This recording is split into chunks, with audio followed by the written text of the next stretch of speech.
حضور نبی اکرم صلی اللہ علیہ وسلم کی حیات طیبہ میں رمضان نام کا کوئی مہینہ تھا ہی نہیں۔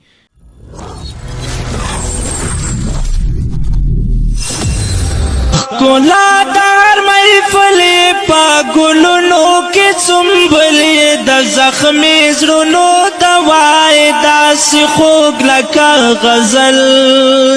ونصلي ونسلم على رسوله الكريم اما بعد معزز سامعین و ناظرین، دین اسلام جس طرح ترقی کر رہا ہے اور مختلف ممالک اور مختلف علاقوں کے امریکہ میں، یورپ میں،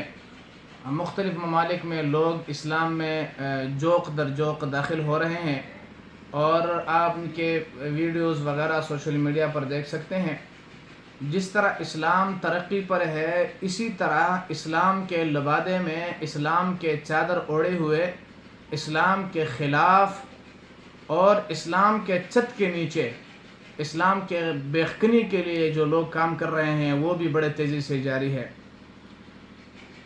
اور فتنے آ رہے ہیں، آئے دن نئے نئے فتنے آ رہے ہیں دین اسلام کے خلاف۔ ان فتنوں میں سب سے بڑا فتنہ جو آج کل بہت زیادہ عروج پر ہے وہ ہے فتنہ استشراق اور مستشرقین۔ یہ ایک الگ عنوان، الگ بحث ہے، مفصل بہت تفصیلی بحث ہے، لیکن میں آپ کو عمومی اور سادہ سے الفاظ سے آپ کو سمجھاؤں کہ مستشرق ان لوگوں کے کہتے ہیں۔ مستشرقین وہ لوگ ہیں جو اسلام سیکھتے ہیں، قرآن سیکھتے ہیں، احادیث سیکھتے ہیں، سیرت کا مطالعہ کرتے ہیں، لیکن اس نیت سے نہیں کہ ہم دنیا میں بھی دنیا کے فلاح کے لیے بھی اور آخرت میں نجات کے لیے، اس کے لیے نہیں ہے، صرف اس لیے قرآن سیکھتے ہیں، احادیث سیکھتے ہیں، اسلام سیکھتے ہیں کہ اس میں کوئی غلطی نکالیں، اور اس میں اسلام قرآن کے اندر، احادیث کے اندر اور پیغمبر اسلام کے زندگی کے اندر، سیرت کے اندر وہ کوئی نکتہ چینی کرے، اس لیے،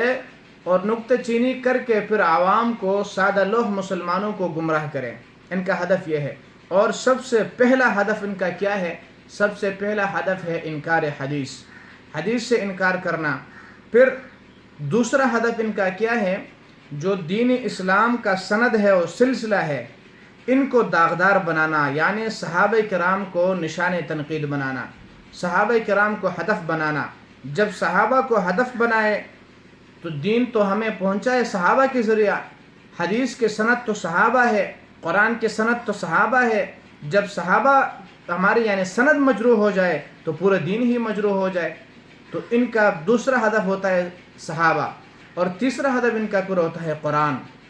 پھر سامنے آ کر قرآن کے اوپر بھی وہ اعتراضات کرنا شروع کر دیتے ہیں۔ تو لہٰذا آج کل ایک ان مستشرقین میں سے ایک ہمیں دین سکھانے کے لیے روز فیس بک پہ آتا ہے، اور ان کا ایک براق نامی کوئی ایک چینل ہے، اس چینل پہ آ کے ہمیں قرآن کا درس دے رہا ہے۔ ابھی نیا ان کا ایک کلپ فیس بک پر وائرل ہو چکا ہے، اور اس میں وہ یہ بیان کرتا ہے کہ رمضان کا کوئی تصور ہی اسلام میں نہیں ہے، پیغمبر کے دور میں رمضان مہینہ ہی نہیں تھا، یہ تو ہجری جو سلسلہ چل رہا ہے یہ ہجرت کے بعد سے حضرت عمر رضی اللہ تعالیٰ عنہ نے اس کو ترتیب دیا ہے، اور یہ مہینے کے نام رکھا ہے، یہ وہ اسلام میں روزے رکھنے کا کوئی یہ ہوتا ہے، یہ مذہب جو ہے یہ لوگوں کو مشغول بنانے کے لیے، کبھی نماز، کبھی روزہ، کبھی حج وغیرہ، یہ اس قسم کی باتیں۔ تو میں دلائل میں کیوں اس لیے نہیں جانا چاہتا کہ یہ دلیل کیا سمجھے، یہ کلین شو باہر بیٹھ کر ہمارے ملک کے خلاف، ملک پاکستان کے خلاف روز یہ بکتا ہے، اسلام کے خلاف بکتا ہے، اور اسلام کے خلاف بک کر رہا ہے، فیس بک پہ بیٹھ کر اپنے کمرے کے اندر ویڈیو بنا کر اب یہ ہمیں دین سکھائیں گے۔ اب یہ لوگ، یہ کلین شو لوگ، کفر سے متاثر لوگ، انگریز کے بچے، یہود کے پٹھو، یہ اب ہمیں دین سکھا رہے ہیں۔ تو لہٰذا تمام مسلمانوں کو میں ایک درخواست کرتا ہوں کہ قرآن مجید سے جڑے رہیں، قرآن کو سیکھیں، پیغمبر اسلام صلی اللہ علیہ وسلم کے سیرت کو سیکھیں، پیغمبر کے احادیث کو سیکھیں، درس قرآن اور درس حدیث میں جڑے رہیں۔ جب ہم قرآن سے جڑے رہیں، درس قرآن سے جڑے رہیں، درس حدیث سے جڑے رہیں، تو انشاءاللہ یہ لوگ ہمیں گمراہ نہیں کر سکتے، کیونکہ یہ وعدہ، یہ پیشنگوئی ہمیں محمد الرسول اللہ صلی اللہ علیہ وسلم نے کی ہے کہ جب تک آپ قرآن مجید اور میرے سنت پر آپ قائم رہو تو کوئی بھی آپ کو گمراہ نہیں کر سکتے. تو اللہ کریم ہمیں قرآن پر استقامت نصیب فرمائے. اللہ تعالی ہمیں قرآن و سنت کے تعلیمات پر صحیح طریقے سے عمل کرنے کی توفیق عطا فرمائے. ان لوگوں کے شرور سے بچیں، اپنے علماء کو رجوع کریں، علماء حق کی محفل میں بیٹھا کریں. علماء